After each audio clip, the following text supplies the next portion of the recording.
Thank you, Chairman Langford. Today marks the subcommittee's first hearing examining the federal workforce issues. I think that this is such a critical topic, and I'm passionate about making sure that the workforce of tomorrow is the federal workforce that can meet the needs of the constituency groups and can also make us proud as we serve in the context of public service.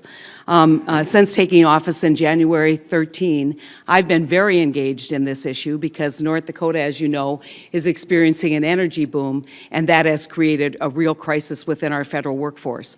The great irony of all of this is that people, I think, who used to say there's too many federal workers, had a lot of criticism about federal workers in general, now realize that when there aren't enough people to do permitting in the Bakken at BLM, and there aren't enough grassland managers to actually approve plans for those leaseholders, that not having federal workers creates a real economic challenge. And so as a result, we've been very engaged with the Office of Personnel Management to try and get salary adjustments for workers. As a result of that work, I've become very intimately involved in the salary structure, probably more than any other member, but I am proud to say that working with OPM, we've been able to guarantee salary increases for almost 500 employees, federal employees in North Dakota. Perhaps my most pressing concern, however, is why we are not retaining millennials who come to work for the federal government. You can see that the average period of time or the median period of time that the millennials serve in the federal workforce is actually under 4 years. I doubt that if you did a study 20 or 30 years ago, when I would have fit in that category, that would have been the result. And so when you couple statistics like that with the fact that nearly 30% of the entire federal workforce will be retirement eligible in 2019, you can see we face some serious challenges in staffing the important work of the federal government.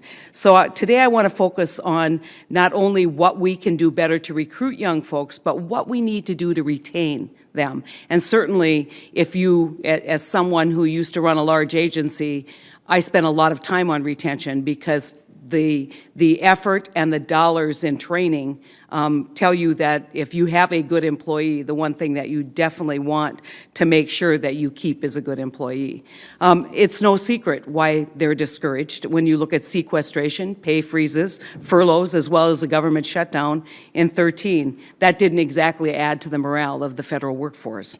But there are other reasons why young people are leaving, and perhaps more difficult to get at, which is when you look at OPM's survey of federal employees' viewpoints, only 3 millennials believed that creativity, only 1 in 3, believed that creativity and innovation were rewarded within their organizations, and only 34% of them were satisfied with the opportunities for career advancement. So my goal this morning is to find out from you what the federal workforce, what we can do within the federal workforce to do these retentions better.